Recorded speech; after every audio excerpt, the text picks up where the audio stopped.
আসসালামু আলাইকুম। অনেকদিন পর আমাদের এই ঘাসের জমিটাতে গেলাম।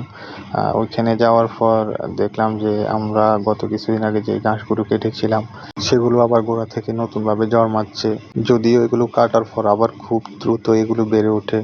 তো আমরা আজকে অনেকদিন পরে আসলাম আমাদের এই বাড়ির সাথেই আমাদের এই জমিটা।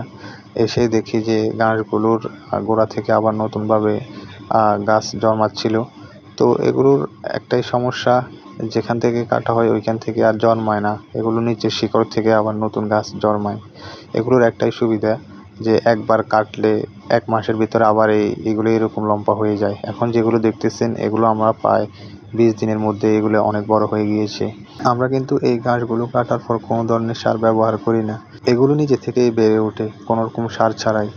মূলত ঘাসের জমিতে যদি পানি থাকে তাহলে এগুলো সচরাচর খুব দ্রুতই গলে যায়। এই ঘাসগুলো কাটার সময় একটু অস্বস্তিতে পড়তে হয়, কেননা এই ঘাসগুলোর গোড়ার মধ্যে থাকা লোমগুলো আপনি কাটার সময় হাতের মধ্যে বা নেওয়ার সময় গাড়ে বা পুরো শরীরে এগুলো লেগে যায়।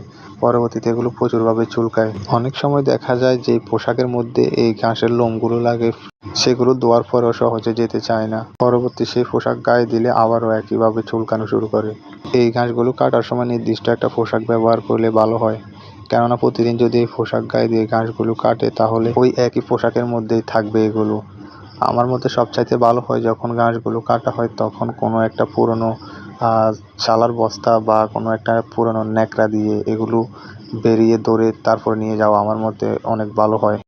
এই ঘাসের যেমন অসুবিধা রয়েছে তেমনভাবে অনেকগুলো সুবিধাও রয়েছে। গাভী যেই গরুগুলো আছে ওইগুলো ৩০% দুধ বাড়াতে সক্ষম হয় এই ঘাসগুলো।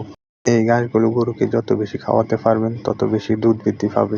যারা এই ঘাসগুলো করে তারা অনেক সুবিধা পায়। কোনো রকমের সার প্রয়োগ করতে হয় না। শুধু জমিতে একটু পানি থাকলে এগুলো দ্রুত বৃদ্ধি পায়।